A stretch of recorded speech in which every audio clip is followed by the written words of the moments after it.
kabarnya sampai sempat dipotong Iya, jarinya, ini bener? jari saya ini. Waduh. Ada. Itu gimana ceritanya kok bisa Ya, sampai, gimana ceritanya bisa sampai di... karena saya berdebat. Dia bertanya, kamu masuk Islam sampai begitu ngotot, saya larang, saya beli uang begitu banyak, kamu ngotot nggak mau, ya. kamu. Apa istimewanya Islam?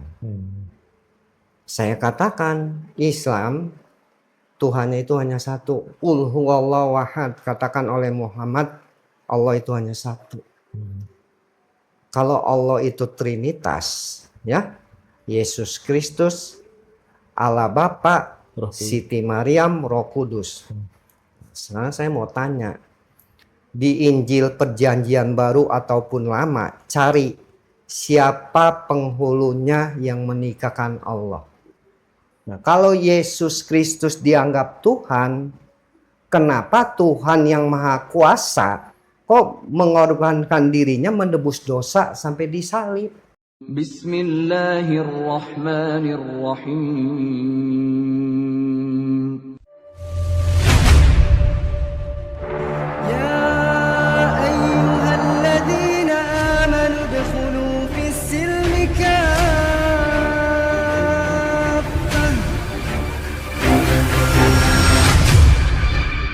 Assalamualaikum warahmatullahi wabarakatuh.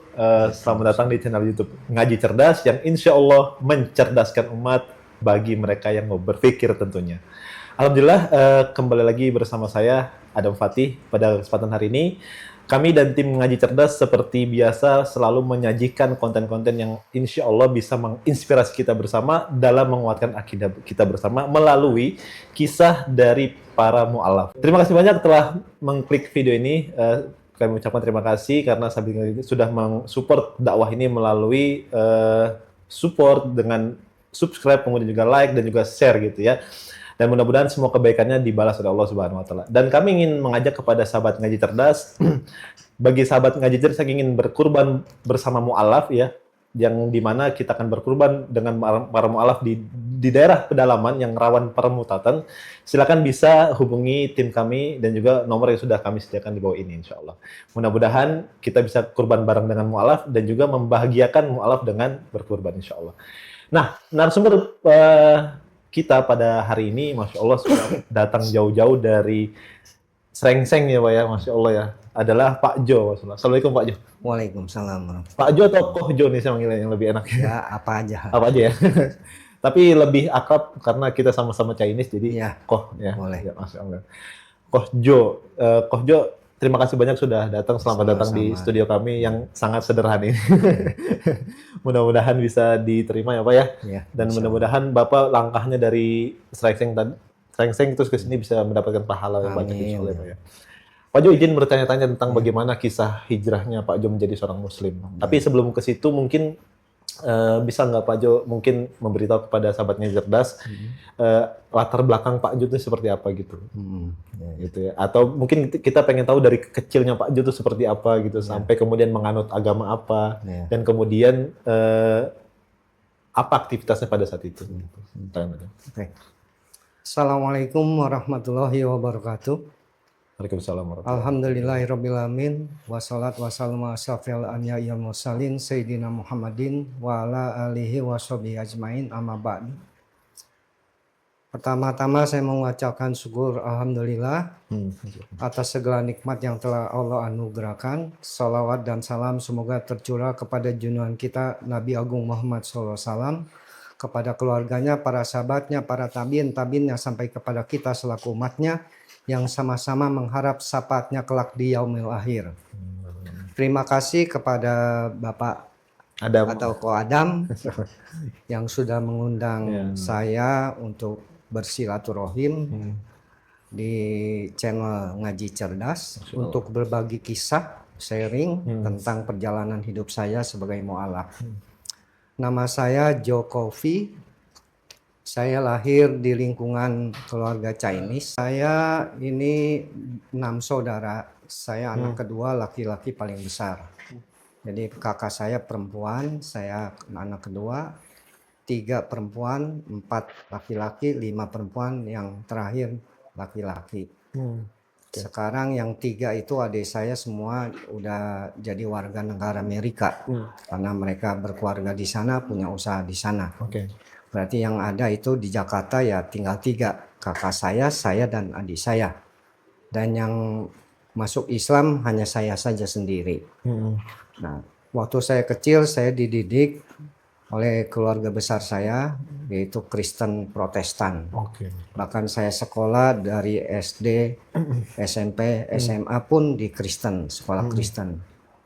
Nah, lalu dengan seiring berjalannya waktu, setelah saya tumbuh dewasa, saya pun disekolahkan sudah sampai saya kuliah S2, ambil jurusan ekonomi di Trisakti. Lalu saya sakit, mengidap penyakit kanker otak.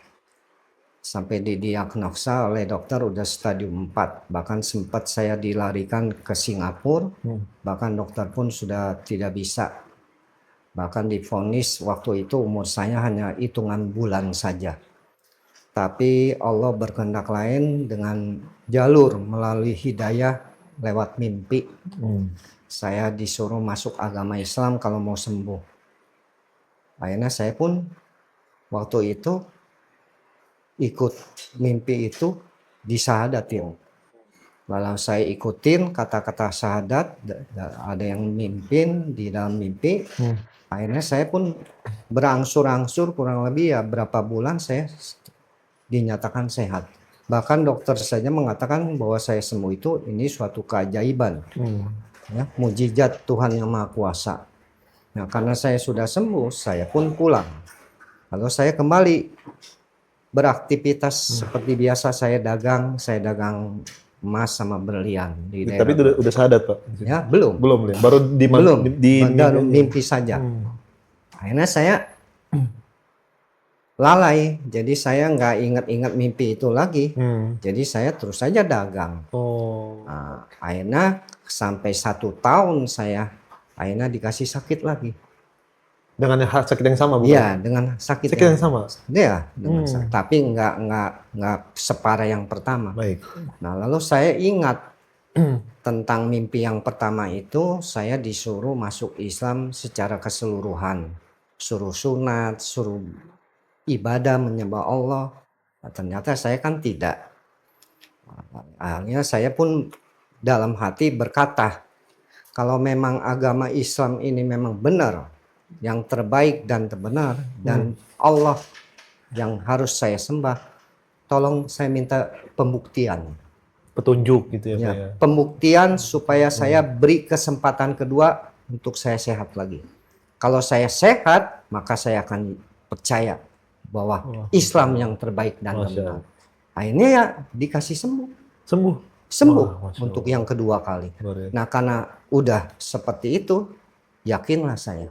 Masuk Islam, saya datang ke satu masjid, saya ketemu Ustadz, saya bilang saya mau masuk Islam, lalu kata Ustadz, jangan dulu karena saya takut saya sering mensahadatkan mu'alaf, baru 1-2 bulan udah murtad lagi. Nah, jadi silakan Anda berpikir dulu lah.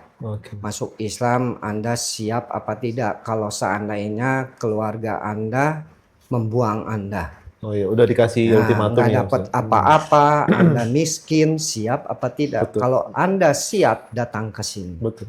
Nah, ini saya kasih kamu buku Nabi Muhammad, perjalanan beliau dari lahir sampai meninggal. Baca. Akhirnya saya bawa pulang, saya baca. Akhirnya semakin tertarik saya dengan akhlak Masya Allah. Rasulullah SAW. Nah, kurang lebih hampir 2 bulan saya datang ke Ustadz, saya siap. Walaupun saya diusir, nggak dapat apa-apa, saya siap. Masya Allah, oke. Nah, karena saya udah jawab begitu, saya disadatin. Lalu dibawa ke Departemen Agama, dibikinkan sertifikat. Setelah dapat sertifikat, saya udah disunat, terus saya pulang. Saya nggak bilang keluarga besar saya bahwa saya udah pindah agama. Nah, jadi saya kalau belajar sholat, belajar ngaji gitu ya sembunyi-sembunyi lah. Tapi selang beberapa bulan ketahuan karena ada tetangga lewat masjid lihat saya ada di dalam masjid. Jadi laporan ke orang tua saya. Itu anak Anda si Joe udah pindah agama. Saya lihat dia di masjid nungging-nungging bilang gitu. Akhirnya saya pun dipanggil. Akhirnya di sana saya dilarang lah. Nggak boleh masuk Islam. Sampai saya bertengkar hebat, sampai saya didolimi lah ya. Tapi tetap saya bersikeras nggak mau disuruh keluar dari Islam. Saya udah percaya dengan kebenaran Islam, jadi saya tetap membela agama Islam. Kata keluarga besar saya, oh kalau memang kamu mau begitu, sekarang agamamu kamu jual. Iman Islammu kamu jual berapa? Ini saya kasih uang kamu 2 miliar cukup. Kalau kurang, ini ada cek, silakan isi. Cairkan, kembali kamu ke gereja. Tapi karena saya udah yakin, saya nggak mau. Nah, akhirnya, oh jadi kamu mau hidup miskin, mau jadi gembel? Ya nggak apa-apa saya bilang. Ya udah kalau gitu keluar kamu. Jangan bawa apa-apa, putus hubungan. Saya anggap kamu sudah meninggal. Silakan keluar. Kecuali baju yang kamu pakai. Ya saya keluar, hanya bawa baju yang saya pakai. Nah, saya keluar lalu saya datang ke rumah Ustadz yang Islamin saya. Saya bilang bahwa saya udah nggak punya apa-apa, udah nggak diakui. Kata Ustadz jangan takut, sekarang semua umat Islam dari Masyrik sampai Maghrib saudara kamu. Allah yang akan menjamin hidup kamu, bukannya saya, kata Ustadz. Sekarang kamu tinggal di rumah saya. Jangan pikirin makan, pasti ada rezeki. Lalu oleh Ustadz diumumin tuh di masjid, di para jamaahnya. Nah, bahwa saya masuk Islam gini-gini, udah nggak di aku keluarga. Ya Alhamdulillah umat Islam support saya. Ada yang ngasih uang, ada yang ngasih peci, sarung, dan lain sebagainya. Luar biasa. Nah akhirnya saya tinggal di rumah Ustadz, ya saya belajar ngaji lah dari alif, ba, ta, sa, kurang lebih 3 bulan sampai alhamdulillah saya bisa baca Quran. Lalu saya dipesantrenkan Masya Allah, oke. di Tebu Ireng di Jombang. Nah ternyata di Tebu Ireng saya pun gratis, nggak bayar gitu ya. Bahkan kitab apa semua kebutuhan saya dijamin di sana karena ada kas para mualaf di sana. Ya saya ngaji di sana 6 tahun. Setelah menimba ilmu 6 tahun, kata guru saya, kamu udah cukup umur, kamu mau menikah apa mau ngaji lagi? Saya bilang saya masih mau ngaji. Ya udah kalau gitu kamu ngaji ke Banten sana. Akhirnya saya pun berangkat ngaji ke Banten, ke daerah Pandeglang di Cidahu, yaitu almarhum Pondok Pesantren Cidahu, almarhum Abah Dimyati. Pada saat itu saya dibina oleh Kiai Haji Murtado. Ya. Lalu 3 tahun di sana ternyata saya ketemu dengan istri saya. Nah istri saya dulunya kerja sama orang tua saya, mantan pegawai saya. Mantan pegawai Bapak dulu di toko emas itu. Iya. Nah, akhirnya dia kaget. Terus akhirnya saya iseng-iseng, kamu mau nggak sama saya nikah? Tadinya sih bercanda. Ternyata dia mau. Nah, karena mau akhirnya guru saya yang merestui karena udah dewasa, terus dipanggil orang tuanya, akhirnya nikah lah. Bahkan waktu saya nikah, ya pada saat itu Bang Hegaro yang melamar. Pimpinan saya yang di Yayasan MHC, beliau yang ngasih mahar segala rupa. Sampai santri mualaf semua datang waktu itu. Nah setelah saya menikah, ya udah saya tinggal lah di yayasan. Nah, akhirnya sampai sekarang saya dibina. Bahkan dulunya saya sebelum kenal sama Bang Hegar, saya sempat itu dagang. Dagang. Ya saya dagang. Nah, dari saya dorong gerobak, dagang mie ayam, sampai saya bisa nyewa ruko. Food court di Glodok di LTC lantai 4. Hancur dagangan saya karena COVID. Bangkrut ya, Pak ya? Bangkrut. Akhirnya saya bangkrut, nggak bisa usaha lagi, ya terpaksa akhirnya saya iseng-iseng buka internet, ketemulah Yayasan MHC. Saya hubungi, direspon. Masya Allah. Sampai sekarang dia MHC? Sampai sekarang saya dari COVID sampai sekarang. Nah sekarang saya dipercaya oleh pimpinan saya Bang Hegar, Umar Hegaro, ya, sebagai pengurus. shelter berdua dengan Bapak Sabta mualaf juga, dia sebagai manajer. Nah, dia bagian bidang amal soleh sama bidang usaha-usaha para mualaf, karena di sana ada usaha lalamop, ada usaha pangkalan gas 3 kilo yang Masya Allah. baru dirintis ini. Wah, luar Nah, biasa, itu Mas. untuk para mualaf. Untuk ekosistem mualaf ya, Ya, gitu, supaya mualaf di sana bukan hanya sekedar dia menimba ilmu, tapi dia punya skill, dia bisa mandiri nanti kalau ya, itu Masya Allah. tujuan. Sampai sekarang alhamdulillah, sampai saya sekarang udah dikaruniai putri 2, bahkan yang paling kecil baru umur 2 bulan lebih. Luar Yang biasa. paling gede baru mau naik kelas 5 nanti bulan Juli ini. Masya Allah. Jadi itulah sekelumit kisah perjalanan hidup Ya, saya. Masya Allah. Itu kalau sebenarnya udah lengkap ya. Cuman ada beberapa mungkin kalau saya boleh tanya Pak ya, atau saya mau tanya mungkin. Tadi kan Poh Jo kan aktif agama Kristen Protestan kan. Iya. Tentu sebagai seorang Chinese kan ya pasti itu dulu pernah dengar nama Islam kan. Sebelum Iya, sebelum pasti. kenal Islam pernah kan Iya, ya. pernah. Tapi sebelum situ mungkin dulu Koh Jo itu aktif nggak sih di dalam agama gitu, kayak melakukan akdi ibadah-ibadah gitu apa segala Kalau macam? di Protestan saya itu aktif tiap minggu karena kakak ipar saya kan seorang pendeta. Oh gitu pendeta. Iya. Oh, Jadi saya aktif. aktif terus datang ke sana ya. Terus kemudian pandangannya Islam tuh seperti apa dulu? Koh Jo Waktu itu kalau- saya sih nggak mempedulikan masalah agama Islam mau Hindu karena saya tuh hanya seminggu sekali saja ke gereja, selebihnya saya sibuk. Jadi nggak pernah memikirkan soal Oh gitu ya. agama ini itu nggak. Karena kan beberapa mualaf termasuk saya dulu Iya. mandang bahwa Islam itu kan agama yang teroris gitu, keras gitu dan sebagainya macamnya. Jadi saya punya pandangan seperti itu. Oh berarti Koko emang sibuk dalam hal itu aja ya? Iya, berarti ya? dalam hal keduniaan saya gitu. Iya.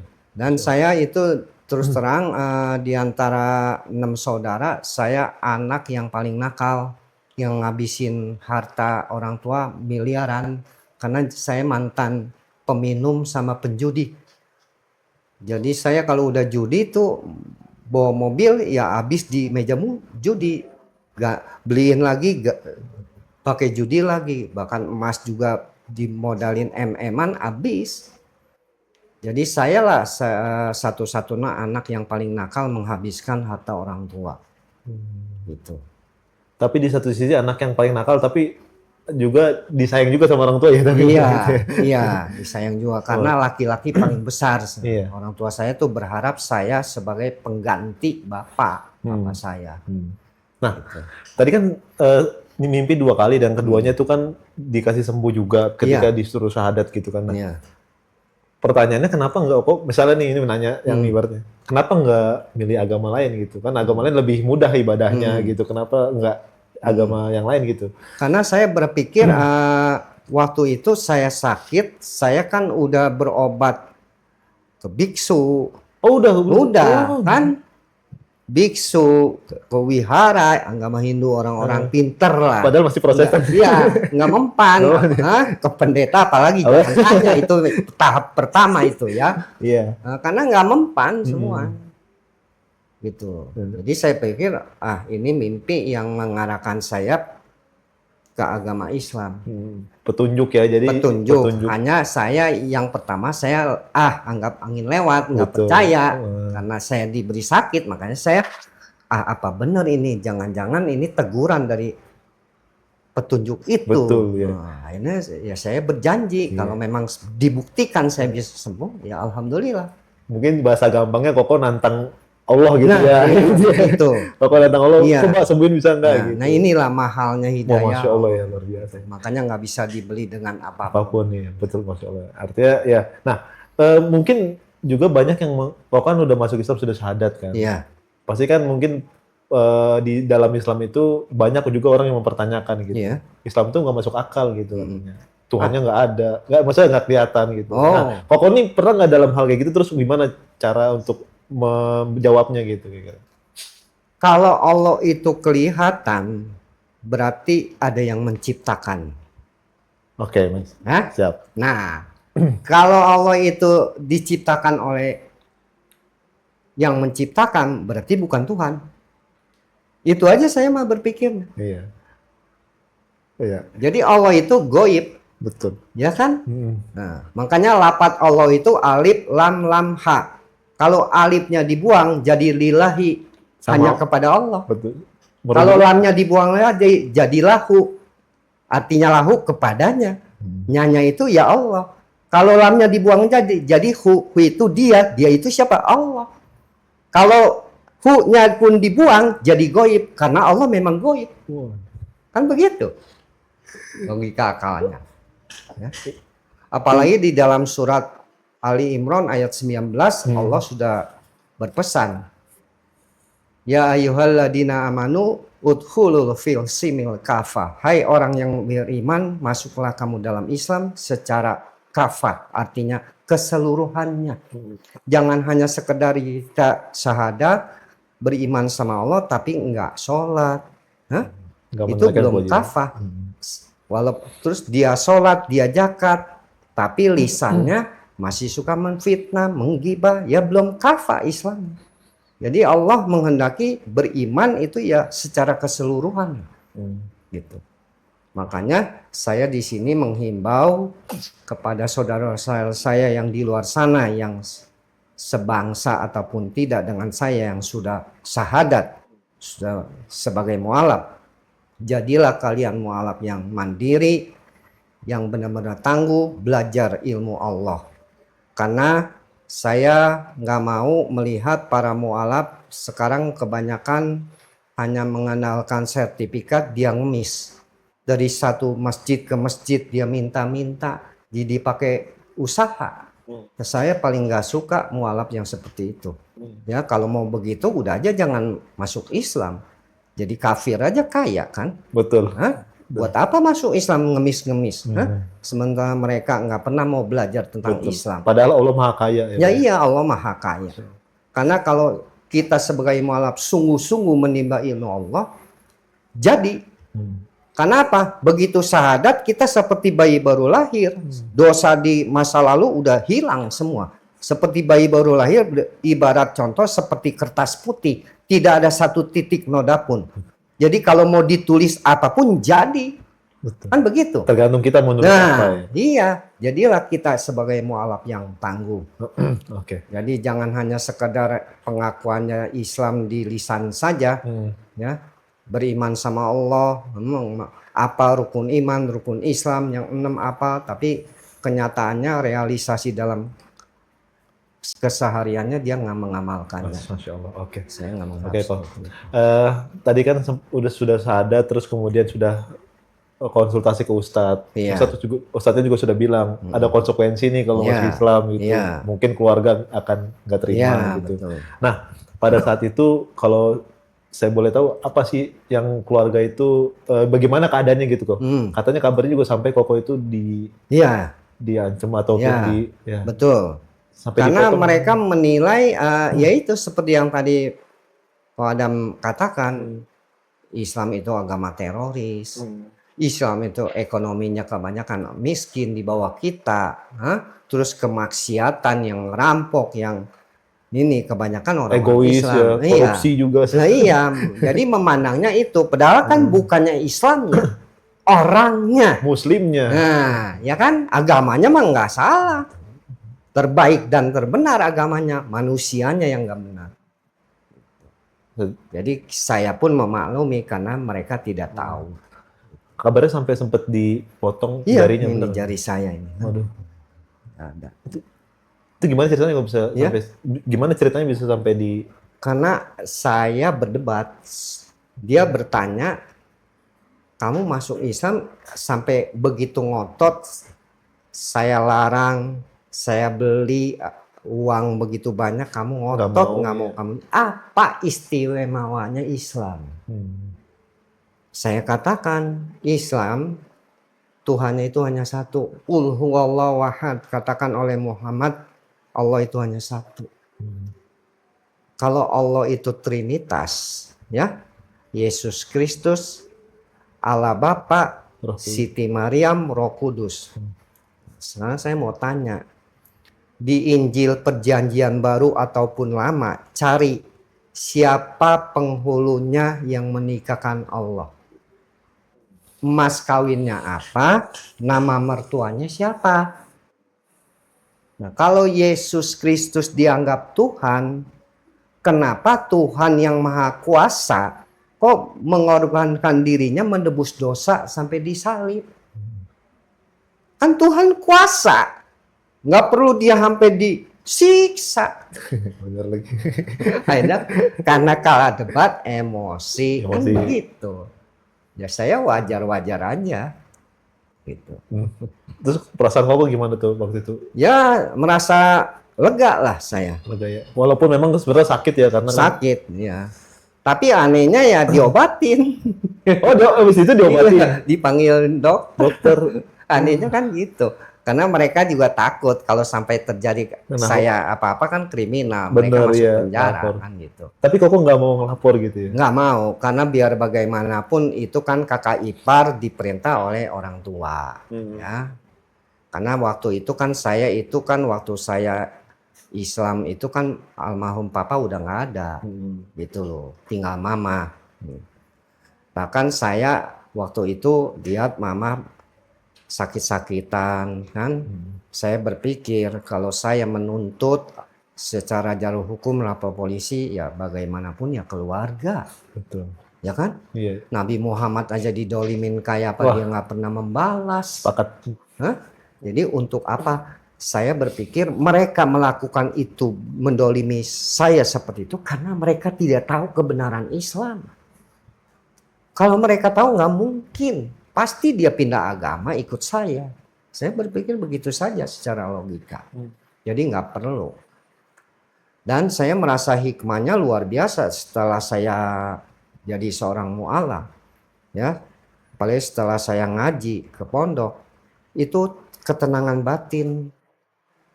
Secara finansial memang jauh dengan dulu ya, tapi kan ketenangan batin, nikmatnya makan garam sama ikan asin itu masuk ke kerongkongan sampai perut berasa. Kalau dulu mau makanan apa yang mewah-mewah juga nggak ada rasanya karena sibuk dengan dunia, terlena dengan dunia, tidur kurang nyenyak, mikirin duit besok mau pakai apa ya, kan begitu.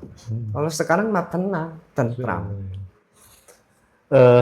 Insya Allah ya itu tadi respon Koko tuh saya jujur gemeter kok. Iya. Ketika Koko bilang bahwa ngapain saya mesti lapor kan gitu. Ya, iya.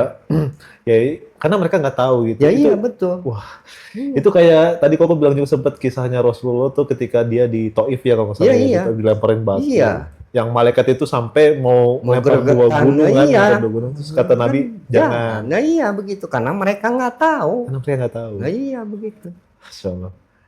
Pada akhirnya sampai sekarang mereka bagaimana kok? Nah iya. Keluarga mereka Ya, gimana? akhirnya sampai sekarang kalau kakak ipar saya kan udah meninggal, ya kena ginjal dia.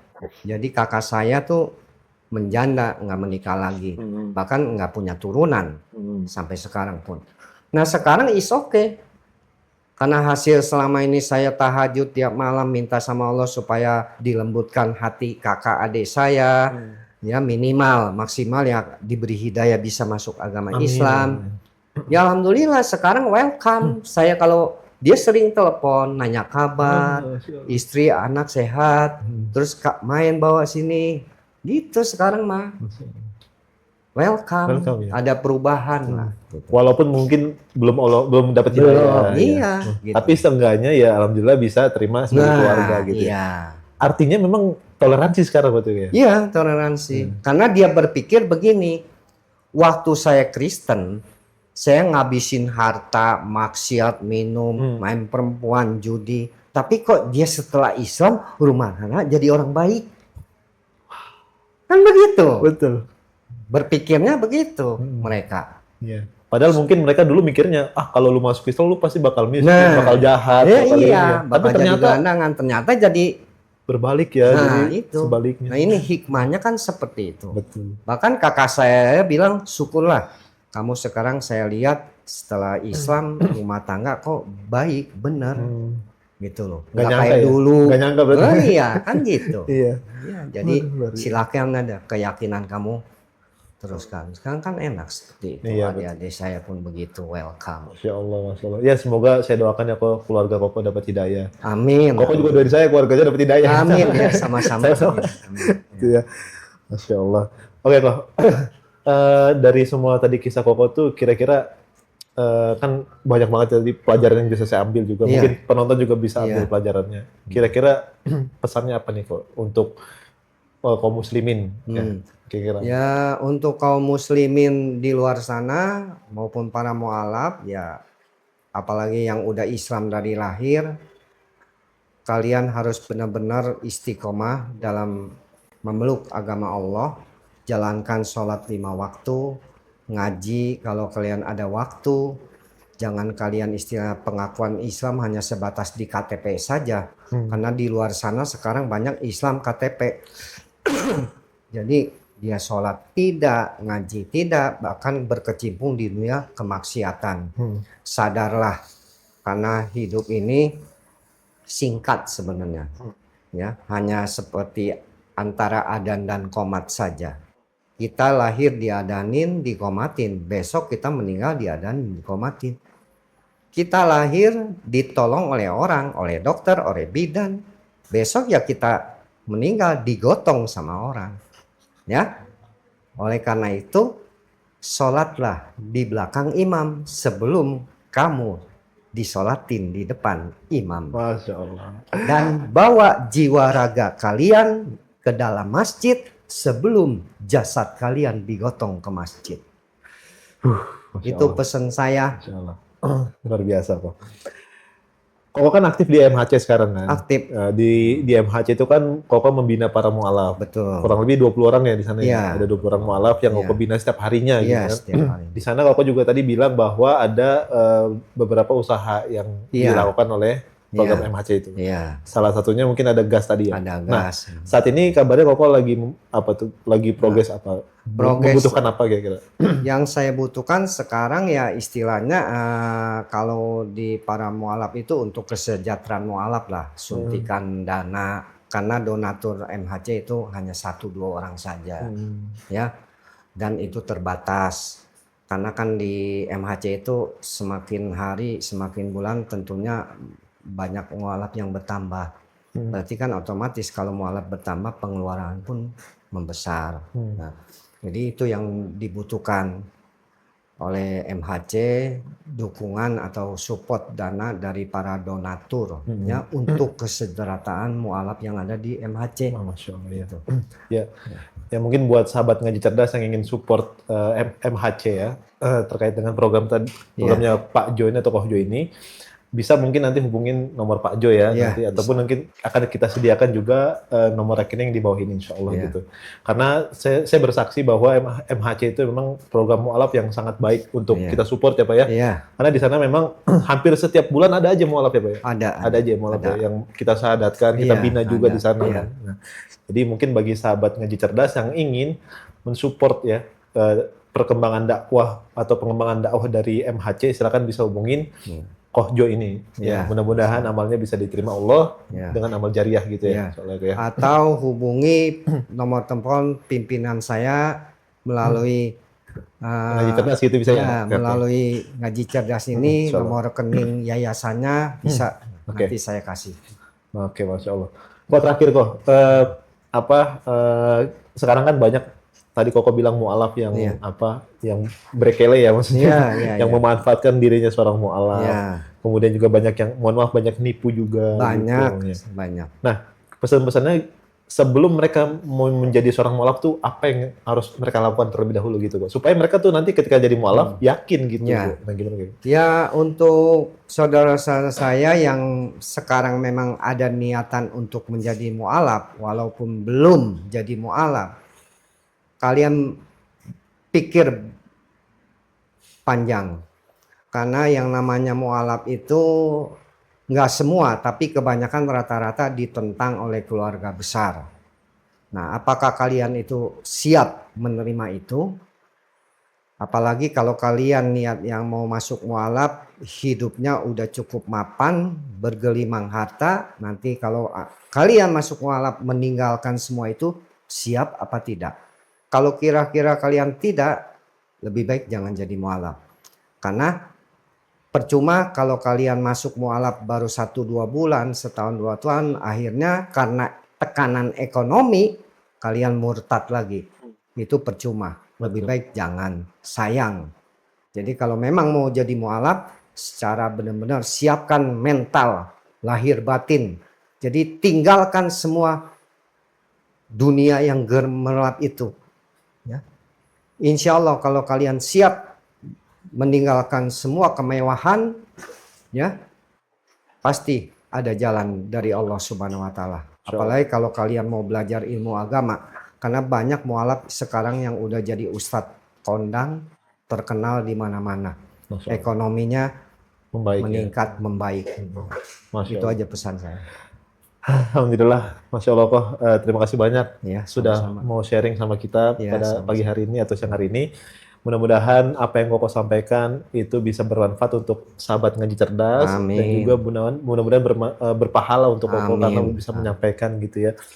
Dan sekali lagi terima kasih, mudah-mudahan Koko dimudahkan jalannya Amin. menuju kebaikan, keridhaan Amin, ya. Allah, dan juga semoga tadi saya doakan lagi kembali agar keluarga dapat hidayah. Amin. Insyaallah gitu ya. Sama saya juga mendoakan keluarga Ko Adam juga diberi hidayah, Amin, ya sehat Allah. selalu, panjang umur, rezekinya mengalir seperti air yang tidak pernah putus. Amin ya rabbal alamin.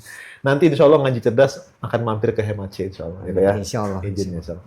Oke, mungkin itu dari kesempatan pada siang hari ini sama Koh Jo. Mudah-mudahan bermanfaat untuk sahabat sekalian, dan jangan lupa untuk selalu dukung channel ini dengan cara subscribe, kemudian like, komen, dan juga share sebanyak-banyaknya video ini ke teman-teman semua gitu ya, agar menjadi amal jariah juga. Dan sekali lagi kalau ingin kurban bareng dengan mualaf, hubungi Running Tech yang ada di bawah ini insya Allah. Mungkin itu dari kami. Terima kasih banyak atas perhatiannya. Assalamualaikum warahmatullahi wabarakatuh. Waalaikumsalam warahmatullahi wabarakatuh. Assalamualaikum warahmatullahi wabarakatuh. Sobat Ngaji Cerdas, perkenalkan, nama saya Hendriko Santoso. Saya masuk Islam sejak 2014. Alhamdulillah. Sobat Ngaji Cerdas, sudahkah Anda merencanakan kurban terbaik Anda tahun ini? Kurban bukan sekedar menyembelih, tetapi untuk menebarkan manfaat dan menguatkan akidah. Namun, tahukah Anda, banyak teman-teman saudara kita yang berada di wilayah pedalaman itu sangat rawan sekali akidah dan rawan pemurtatan, yang mana mereka sangat jarang sekali menikmati nikmatnya daging kurban. Di sana, kurban bukan sekedar makanan santapan, tetapi menjadi benteng akidah dan harapan baru bagi mereka semuanya. Inilah saatnya bergabung dalam program bersama saya dalam program Tebar Kurban bersama Ngaji Cerdas. Kami hadirkan kemudahan bagi Anda semuanya, Bapak Ibu sekalian. Cukup dengan 1,9 juta rupiah, Anda sudah bisa berkurban dengan kambing yang terbaik. Kurban Anda akan disalurkan pada saudara-saudara kita di Cianjur, Banyumas, Salatiga, dan Gunung Kidul. Bayangkan, senyum mereka adalah pahala yang tak terhingga yang akan mengalir untuk Anda semua. Tunggu apa lagi? Jangan tunda niat baik Anda. Segera hubungi nomor yang tertera di bawah ini. Tim Ngaji Cerdas siap membantu proses kurban Anda dari awal hingga akhir laporan, atau langsung transfer ke rekening resmi Ngaji Cerdas. Di sini ya teman-teman semua. Dan jangan lupa untuk konfirmasi. Jadikan kurban tahun ini sebagai kurban terbaik Anda. Kurban yang menjadi benteng akidah untuk saudara kita. Wabillahi taufik wal hidayah. Wassalamualaikum warahmatullahi wabarakatuh. Assalamualaikum warahmatullahi wabarakatuh. Alhamdulillah, sahabat Ngaji Cerdas, balik lagi di channel YouTube Ngaji Cerdas yang insya Allah mencerdaskan umat bagi mereka yang mau berpikir. Bagi sahabat Ngaji Cerdas yang ingin berkontribusi untuk kurban Idul Adha, kami ada program untuk berkurban bareng mu'alaf di desa pedalaman yang rawan permurtatan di sana. Nah, bagi sahabat Ngaji Cerdas yang ingin berkontribusi ataupun berkurban, maka silakan bisa hubungi admin kami atau tim kami di Running Text yang sudah ada di bawah ini insya Allah. Mudah-mudahan kurbannya bisa bareng-bareng dengan mu'alaf dan tentunya bisa membahagiakan para mu'alaf di desa yang rawan permurtatan tadi. Ya.